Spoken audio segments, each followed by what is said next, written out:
नमस्कार, मी अभिजित करंडे. मुंबई तक मध्ये आपल्या सगळ्यांचं स्वागत आहे. गेल्या 4 दिवसांपासून देशभरात एकाच गोष्टीची चर्चा आहे आणि ती म्हणजे संसदेत झालेलं सुरक्षेमध्ये झालेली चूक. 4 तरुणांनी संसदेमध्ये अचानकपणे प्रवेश केला. त्यातले 2 तरुण बाहेर होते. 2 तरुणांनी तर थेट प्रेक्षागृहामधून उड्या मारल्या संसदेमध्ये आणि या सगळ्यामुळे एक गहजब माजला देशामध्ये. अर्थात आतापर्यंत 6 जणांना या प्रकरणात अटक करण्यात आलेली आहे. पण या सगळ्या प्रकरणावरती गृहमंत्र्यांनी निवेदन करावं या मागणीवरती विरोधक ठाम आहेत. आणि ते होत नसल्यानं कालपासून जवळपास न भूतो न भविष्यती अशा प्रकारे निलंबनाच्या कारवाईचं सत्र चालू आहे. काल जवळपास 92 खासदारांना निलंबित करण्यात आलं होतं लोकसभा आणि राज्यसभेतल्या मिळून. आणि आज हा आकडा 141 वर गेलेला आहे. महाराष्ट्रातले खासदार डॉक्टर अमोल कोल्हे, सुप्रिया सुळे यांच्यासह अनेक खासदारांना निलंबित करण्यात आलेलं आहे. नेमकं काय चालू आहे दिल्लीमध्ये, पार्लमेंटमध्ये अशी अवस्था का झालेली आहे, ही परिस्थिती का उडावलेली आहे, या सगळ्याबद्दल चर्चा करण्यासाठी आपल्या सोबत आहेत शिरूरचे खासदार डॉक्टर अमोल कोल्हे. डॉक्टर, आपलं खूप खूप स्वागत आहे मुंबई तक मध्ये. पण महाराष्ट्राला हे जाणून घ्यायचंय, आता जे लोक हा इंटरव्ह्यू पाहतायत त्यांना हे जाणून घ्यायचंय की नेमकं पार्लमेंटमध्ये काय झालं आज. आज पार्लमेंटमध्ये ही मागणी होत असताना मी आणि खासदार सुप्रियाताई सुळे यांनी केवळ ही मागणी केली होती की कांद्यावरची जी निर्यात बंदी आलेली आहे त्यामुळे कांदा उत्पादक शेतकऱ्यांवर जी वाईट परिस्थिती ओढवलेली आहे यावर आम्हाला चर्चा हवी होती. त्याचबरोबर शेतकऱ्यांच्या सरसकट कर्जमाफीवर चर्चा हवी होती आणि त्याचवेळी इतर खासदारांना या संदर्भामध्ये संसदेच्या सुरक्षेसंदर्भात चर्चा हवी होती. आणि हे दुर्दैवी आहे की मी आणि सुप्रियाताई कांदा उत्पादक शेतकऱ्यांविषयी चर्चा मागत होतो आणि त्याच वेळी केवळ हे बोर्ड दाखवले यासाठी आमचं निलंबन करण्यात आलेलं आहे. अत्यंत दुर्दैवी. हा सरळ सरळ विरोधकांचा आवाज दडपण्याचा प्रयत्न आहे. म्हणजे सर्व विरोधी पक्षांची जी मागणी आहे की संसदेच्या सुरक्षेमध्ये जी चूक झालेली आहे या संदर्भात माननीय गृहमंत्र्यांनी निवेदन द्यावं, परंतु माननीय गृहमंत्र्यांनी याविषयी कोणतंही निवेदन दिलं नाही. आणि आता सत्ताधारी म्हणतात की विरोधकांना सत्र चालू द्यायचं नाही. हे म्हणजे ज्याला आपण चोराच्या उलट्या बोंबा म्हणतो तसा हा प्रकार झालेला आहे. पण गृहमंत्र्यांनी निवेदन द्यावं हा आग्रह विरोधकांचा काय असं वाटतं? कारण त्यांचं म्हणणं असं आहे की आमची अजून कारवाई चालू आहे, पोलीस तपास करतायत, आयबीचे लोक तपास करतायत, सखोल चौकशी होऊ द्या, गंभीर प्रकरण आहे आणि मग आम्ही निवेदन करू. या संदर्भामध्ये गंभीर प्रकरण आहे. आपण ज्या गाजावाजा करून नवीन संसद भवनाचं उद्घाटन केलं होतं त्यासाठी स्पेशल अगदी सत्र बोलवलं होतं. म्हणजे त्या सत्रामध्ये सुद्धा केवळ विमेन रिझर्वेशन बिल, महिला आरक्षणाचं जे विधेयक आपण आणलं ते सुद्धा पोस्ट डेटेड चेकचंच विधेयक आणलं. त्यामध्ये केवळ नवीन संसद भवनाचं गाजावाजा करून उद्घाटन हा मुख्य हेतू होता. मग त्याच संसद भवनात जर त्रुटी असेल तर काय चौकशी सुरू आहे याचं संसदेला माहिती असणं हे आवश्यक नाही वाटत माननीय गृहमंत्र्यांना. आणि केवळ ही मागणी केली म्हणून जर या पद्धतीने निलंबन होत असेल तर एका वाक्यात सांगायचं झालं अभिजितजी, तर आणीबाणीच्या काळात मी जन्माला आलेलो नव्हतो. मी केवळ आणीबाणीविषयी वाचलं होतं. आज मात्र मी आणीबाणी अनुभवली. आज महाराष्ट्रातला कांदा उत्पादक शेतकरी इतक्या मोठ्या प्रमाणावर अडचणीत आहे आणि सरकारला जर ऐकूनच घ्यायचं नसेल तर म्हणजे अक्षरशः हतबल होतो आम्ही की याविषयी आम्हाला हे बोलू द्या. ही निर्यात बंदी उठवण्याविषयी बोलू द्या. मागे तुम्ही 40% निर्यात शुल्क लादलं, कांद्याचे भाव पडलेत, कांदा उत्पादक शेतकऱ्याचा जो आक्रोश आहे तो आम्हाला पोहोचवायचा आहे. तुमच्या कानापर्यंत जर तो पोहोचतच नसेल म्हणजे केवळ एक फोटो टाकतात, फोटो टाकून ट्विट करतात की चर्चा झाली, सकारात्मक चर्चा झाली.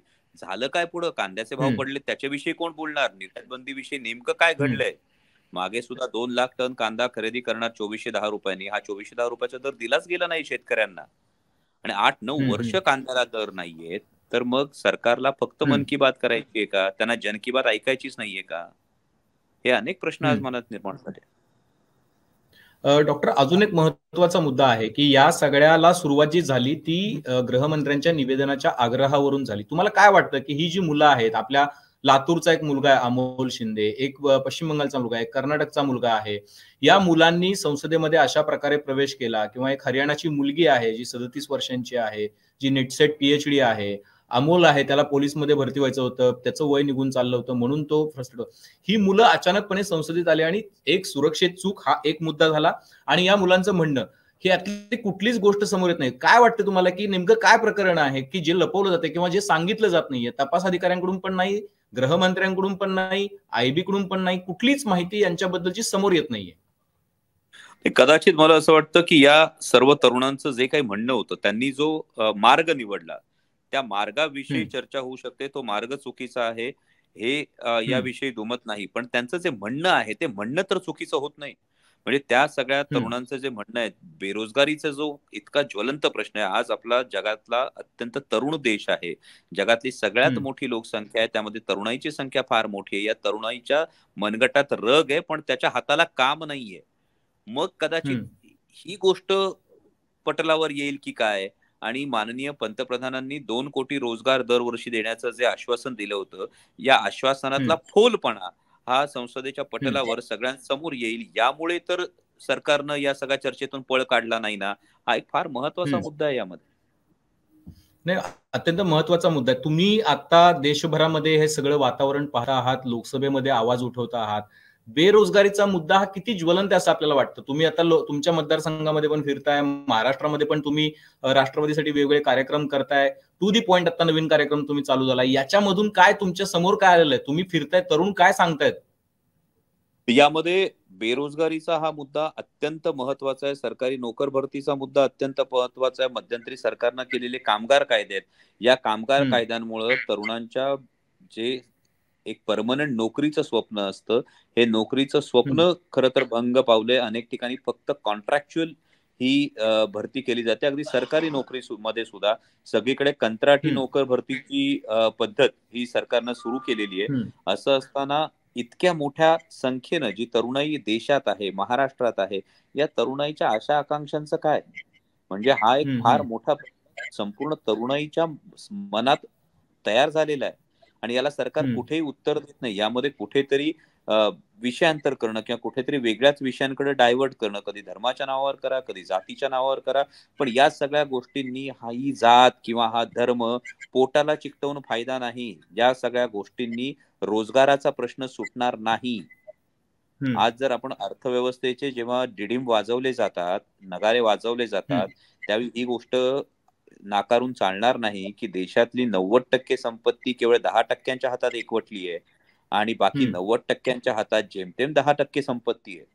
मग या तरुणांनी जायचं कुठं? त्यांनी पोटापाण्यासाठी करायचं काय? आज जर शेती करायची म्हटली तर शेतकऱ्यांची जी अवस्था आहे ती आपण बघतो आहोत.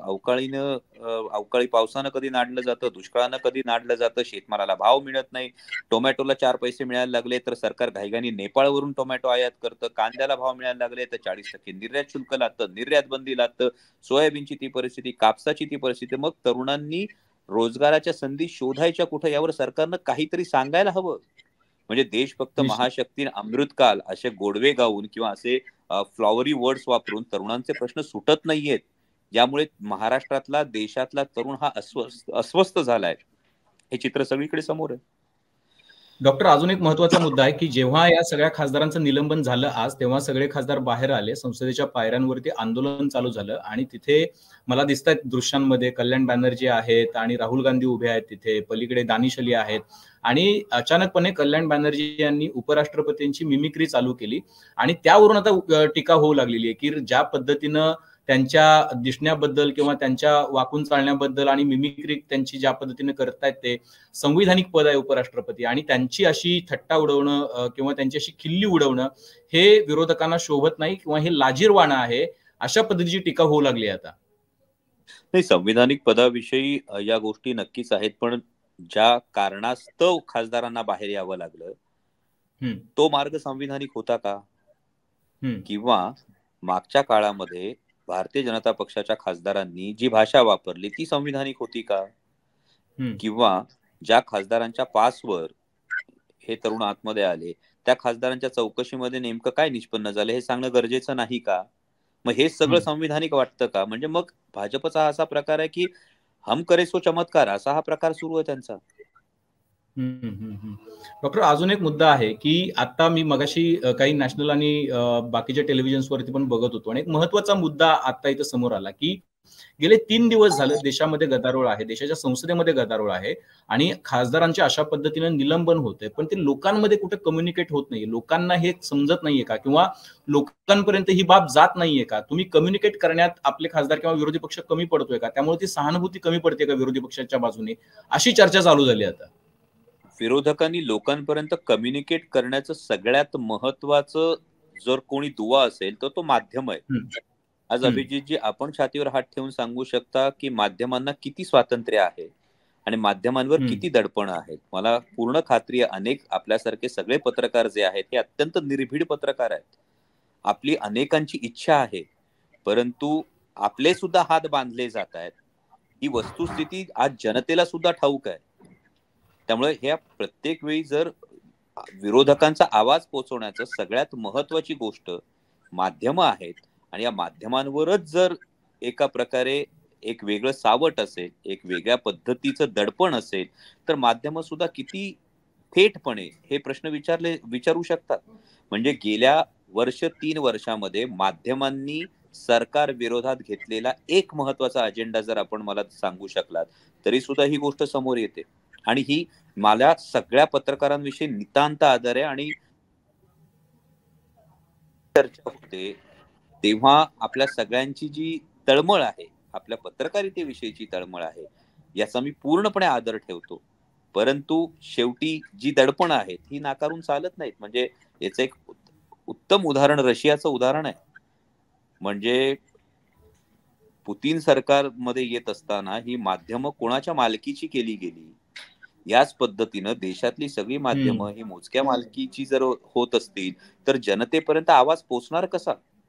म्हणजे परवा विकास रथ, जो विकसित भारतचा जो रथ गावोगावी फिरवण्याचा प्रयत्न होतोय, गावागावातून हा रथ हाकलून दिला जातोय शेतकऱ्यांकडून, तरुणांकडून. याची सगळी पोलखोल केली जातीये. जर निष्पक्ष पूर्णपणे तुम्हा सगळ्यांना मोकळीक दिली असती तर या सगळ्याची हेडलाईन चालली असती. पण ज्याला आपण टाइम स्पेंट म्हणतो, हा जर टाइम स्पेंट तुमच्या सगळ्यांच्या अडचणी आम्ही समजू शकतो आहोत, हा टाइम स्पेंट किती दिला जातो सरकार विरोधी बातम्यांना, ही फार महत्वाचा मुद्दा. आणि हे निलंबन, विरोधी पक्षांचा आवाज दडपला जाणं, माध्यमांची मुस्कटदाबी होणं, हे संपूर्णपणे लोकशाहीला घातक आहे. आणि ही चुणूक आहे. आजची घटना म्हणजे या पुढच्या काळामध्ये नेमकी सरकारची पावलं कुठल्या दिशेनं पडतायत याची ही चुणूक आहे. डॉक्टर, अजून एक महत्वाचा मुद्दा आहे की आता लोकसभेमधून या सगळ्या खासदारांचं निलंबन करण्यात आलंय. तुम्ही पण निलंबित आहात. आता तुम्हाला लोकसभेमध्ये तुमचं जे म्हणणं आहे ते मांडता येणार नाहीये. दुसरीकडे तुम्ही म्हणताय की बाकीचे पण रस्ते जे आहेत आपलं म्हणणं मांडायचे, तिथेही ब्लॉकेजेस निर्माण करून ठेवलेत सरकारनं. आता विरोधकांचा प्लॅन काय असणार आहे? कारण की ही एक न भूतो न भविष्यती घटना आहे. मी माझ्या 20 वर्षाच्या करिअरमध्ये कधीही ऐकलं नव्हतं की इतक्या मोठ्या प्रमाणामध्ये खासदारांना निलंबित करण्यात आलेलं आहे. बोफोर्सच्या काळामध्ये सामूहिक त्यागपत्र दिलं होतं खासदारांनी, ते 120 खासदारांनी दिलं, 106 खासदारांनी दिलं होतं. आणि त्या आधी 60s आणि 70s मध्ये 63 खासदारांना निलंबित करण्यात आलं होतं. ही भूतो न भविष्यती घटना आहे की ज्या पद्धतीनं संसदेमध्ये तुम्हाला तुमचं म्हणणं मांडता येणार नाहीये. मग आता पुढचा प्लॅन काय आहे विरोधकांचा? अभिजितजी, मला असं वाटतं की तुमचा आणि माझाही जन्म झाला नव्हता जेव्हा आणीबाणी लादली गेली होती. मी संसदेमध्ये अनेकदा भारतीय जनता पक्षाचे लोक हे जीव तोडून आणीबाणीविषयी बोलताना अनेकांना ऐकलंय, माध्यमातून वाचलेलं आहे. पण मी प्रामाणिकपणे सांगतो की आज मी ही अघोषित आणीबाणी अनुभवली. आणि मला वाटतं आज जी इंडिया अलायन्सची बैठक आहे, या इंडिया अलायन्सच्या बैठकीमध्ये ही रूपरेषा, ही सविस्तर यावर चर्चा होईल, ही रूपरेषा ठरवली जाईल. आणि ती एकदा रूपरेषा ठरली की त्यावर हुकूम या गोष्टी होतील. तुम्हाला अमोलजी, मला एक गोष्ट विचारायची डॉक्टर, की आता तुम्हाला गृहमंत्र्यांकडून काय निवेदन अपेक्षित आहे आणि काय चर्चा नेमकी अपेक्षित आहे की जी झाली पाहिजे असं आपल्याला वाटतंय, की तुम्ही या माध्यमातून सांगू शकता? ही जी नेमकी सुरक्षित चूक झाली, ही सुरक्षित चूक नेमकी कुठे घडली, या संदर्भात नेमक्या काय काळजी घेतली जाईल, यामध्ये ज्या भारतीय जनता पक्षाच्या खासदारावर, म्हणजे खासदाराच्या पासवर हे तरुण आतमध्ये आले, त्यांच्या संदर्भामध्ये आपण काय भूमिका घेणार आहात. आणि जसं आपण म्हणालात की त्या तरुणांचं जर हे म्हणणं असेल, म्हणजे पुन्हा इलाज रोगावर होणं गरजेचं आहे, जर त्या तरुणांच्या मनातली ही अस्वस्थता बेरोजगारी विषयी असेल, तर या बेरोजगारी विषयी सरकार नेमकं काय करणार आहे? या तरुणांच्या अशा अपेक्षा पूर्ण करण्यासाठी सरकारची धोरणं काय असणार आहेत, याविषयी सांगोपांग चर्चा होणं गरजेचं आहे. डॉक्टर, दुसरा एक मुद्दा याच्यामध्ये राहतो की आता इलेक्शन्स आलेले आहेत, जवळपास 3 महिन्यांवरती इलेक्शन आहेत. कारण मार्चच्या पहिल्या आठवड्यामध्ये कदाचित, म्हणजे आपल्याला माहित नाहीये, पण नोटिफिकेशन निघेल लोकसभा निवडणुकीचं. मे पर्यंत आपला हा कार्यक्रम 2 महिने तरी इलेक्शनचा चालतो आणि त्याआधी या सगळ्या घटना घडतायत. 4 राज्यांमधला जो निकाल आहे तो सुद्धा भाजपच्या बाजूने जवळपास 3 राज्यांमध्ये आलाय. सरकारचा कॉन्फिडन्स वाढलेला दिसतोय तुम्हाला याच्यातून, की जनता त्यांच्या सोबत आहे, जरी विरोधी पक्ष त्यांना लांछनं लावत असला किंवा त्यांच्यावर टीका करत असला. आणि त्यामुळे मला असं वाटतं की ते म्हणतात की आम्ही जनतेच्या दरबारामध्ये जाऊन सांगू काय घडलं, आम्हाला इथं सांगण्याची गरज नाही. आणि जी गोष्ट देशाच्या सुरक्षेशी संबंधित आहे, संसदेच्या सुरक्षेशी संबंधित आहे, ती गोष्ट इतक्या तातडीनं लगेच काहीतरी झालं आणि लगेच सांगितलं येऊन असं नाहीये. त्याची सखोल चौकशी झाल्याशिवाय त्यातलं म्हणणंच मांडता येणार नाही. अभिजितजी धन्यवाद. दोन महत्वाचे मुद्दे आपण हे सांगितलेत की आपण म्हणा सरकारचा कॉन्फिडन्स वाढलाय का, या वागण्याकडे पाहून असं वाटतं याला कॉन्फिडन्स म्हणावं की सत्तेचा उन्माद म्हणावं, हा एक फार महत्वाचा प्रश्न आहे. दुसरा जर महत्वाचा प्रश्न असेल की आम्हाला जे सांगायचंय ते जनतेच्या दरबारात जाऊन आम्ही सांगू, याचाच अर्थ एकूण लोकशाही प्रणाली ज्या पद्धतीने चालते यावर सरकारचा विश्वास नाहीये का? आणि आम्ही सांगू म्हणजेच आम्ही मन की बात करू. विरोधक जे जनतेचे प्रश्न समोर मांडतात ती जन की बात आम्हाला ऐकायची नाहीये. म्हणजे आम्ही सांगू ते आम्ही ऐकून नाही घेणार आहोत जनतेला काय म्हणायचंय ते. सत्ताधाऱ्यांना जे सांगावं असं वाटतं तेवढंच फक्त ते सांगणार आहेत. त्यामुळे हे दोन फार महत्वाचे मुद्दे आहेत आणि हे दोन्ही मुद्दे लोकशाही प्रणालीला अत्यंत घातक आहेत. डॉक्टर, तुम्हाला आत्ताच्या घडीला, तुमची पहिली टर्म आहे, तुम्ही पहिल्याच टर्म मध्ये एवढ्या सगळ्या गोष्टी बघायला मिळणं, इतकी चॅलेंजेस बघायला मिळणं, पक्षाच्या पातळीवरती पण आणि संसदेमध्ये पण, ही एक दुर्मिळ गोष्ट आहे खरं तर. आणि ती अनुभवणं आणि त्यातून जाणं, तुम्हाला या घडीचं सर्वात मोठं चॅलेंज तुम्हाला काय वाटतंय संसदेकडे पाहून? सर्वात महत्वाचं चॅलेंज मला असं वाटतंय की देशातल्या जनतेचा आणि तरुणाईचा लोकशाही प्रणालीवरचा विश्वास कायम ठेवणं, हे मला सगळ्यात महत्वाचं चॅलेंज असं वाटतंय. कारण या पद्धतीनं 140 कोटींचा जो देश आहे, हा 140 कोटींचा देश हा जर सुरळीतपणे पुढे जाणार असेल, पुढे न्यायचा असेल, तो प्रगतीपथावर न्यायचा असेल, तर ती सत्सद विवेक बुद्धी जागृत राहणं आणि भारतरत्न डॉक्टर बाबासाहेब आंबेडकरांनी जे संविधान दिलेलं आहे आणि जो आपण आतापर्यंत अभिमान बाळगलाय की जगातली सर्वात मोठी लोकशाही आपली, ही लोकशाही टिकून राहणं आणि त्यावर सर्वसामान्य जनतेचा आणि विशेषतः तरुणाईचा विश्वास बसणं, हे मला फार महत्वाचं चॅलेंज वाटतं. महाराष्ट्रामध्ये शिवसेना, राष्ट्रवादी आणि काँग्रेस हे 3 पक्ष महत्वाचे पक्ष आहेत इंडिया आघाडीतले. तुमची बैठक पण होते आणि हे निलंबन आता झालेलं आहे. मला खूप स्पेसिफिक प्रश्न आहे की आता हे कम्युनिकेट पण तुम्हाला करावं लागेल की नेमकं काय झालं, तुम्हाला संसदेमध्ये का निलंबित करण्यात आलं, तर तुमचा प्लॅन काय आहे महाराष्ट्रामध्ये हे कम्युनिकेट करण्याचा? आता हा जो महत्वाचा मुद्दा आहे निलंबनाचा, जो कांद्याच्या निर्यात बंदीचा, हा आता महाराष्ट्रातल्या शेतकऱ्यांसाठी अत्यंत कळीचा मुद्दा आहे. आणि हा मुद्दा घेऊन रस्त्यावर उतरण्याचा येणाऱ्या नजीकच्या अगदी भविष्यात सर्वसामान्य शेतकऱ्यांच्या या वेदना जर सरकार संसदेत बोलू देत नसेल, तर त्या रस्त्यावर उतरून तो आवाज सरकारच्या कानठळ्या बसवेल अशा पद्धतीनं उठवणं ही नजीकच्या भविष्यातली योजना आहे. डॉक्टर, खूप खूप धन्यवाद. तुम्ही वेळात वेळ काढून आणि त्यातही झूमवरून म्हणजे या तंत्रज्ञानाचा फायदा घेऊन आपण जोडू शकलो आणि तुम्ही तुमची पूर्ण भूमिका मांडलीत. आणि प्रयत्न असाच आहे मुंबई तकचा की नेमकं जे काही घडतंय, लोकशाही मूल्यांबद्दल पण आपण बोललो, माध्यमांबद्दल पण बोललो, पण तर हे सगळं हेल्दी वातावरणामध्ये याची चर्चा झाली पाहिजे आणि हे लोकांनी सुद्धा ऐकलं पाहिजे काय चालू आहे. आणि त्यामुळेच मला असं वाटतं की पूर्णतः म्हणजे कुठल्याही पद्धतीनं नेहमीच्या इंटरव्ह्यू सारखं मध्ये कापणं वगैरे असं न करता पूर्णतः शांतपणे आपण बोलू शकलो. तुम्ही वेळ दिला त्याबद्दल धन्यवाद. महाराष्ट्रामध्ये तुमचा काय कार्यक्रम असणार आहे तो आता निश्चितपणे मुंबई तकवर आम्ही पाहूच की तुम्ही कशा पद्धतीने कम्युनिकेट करताय हा सगळा भाग. पण निश्चितपणे ही अत्यंत गंभीर बाब आहे, लोकशाहीसाठी सुद्धा गंभीर बाब आहे. त्याबद्दल सातत्यानं आता सर्व स्तरांवरती चर्चा होऊ लागलेली आहे आणि म्हणून आपण ही भूमिका जाणून घेण्याचा प्रयत्न केला. डॉक्टर, पुन्हा एकदा आपले खूप खूप आभार, आपण जॉईन झालात मुंबई तकशी याबद्दल. आपल्याला हा इंटरव्ह्यू कसा वाटला हे कमेंट बॉक्समध्ये नक्की कळवा. बेल आयकॉनवरती जर क्लिक केलं तर आपल्याला सगळे अपडेट्स मिळत जातील आणि सर्वात महत्त्वाचं म्हणजे मुंबई तकचं युट्यूब चॅनल सबस्क्राईब करायला विसरू नका, कारण ताज्या बातम्या आणि विश्लेषणासाठी मुंबई तक हा एकमेव पर्याय आहे. पाहत रहा मुंबई तक.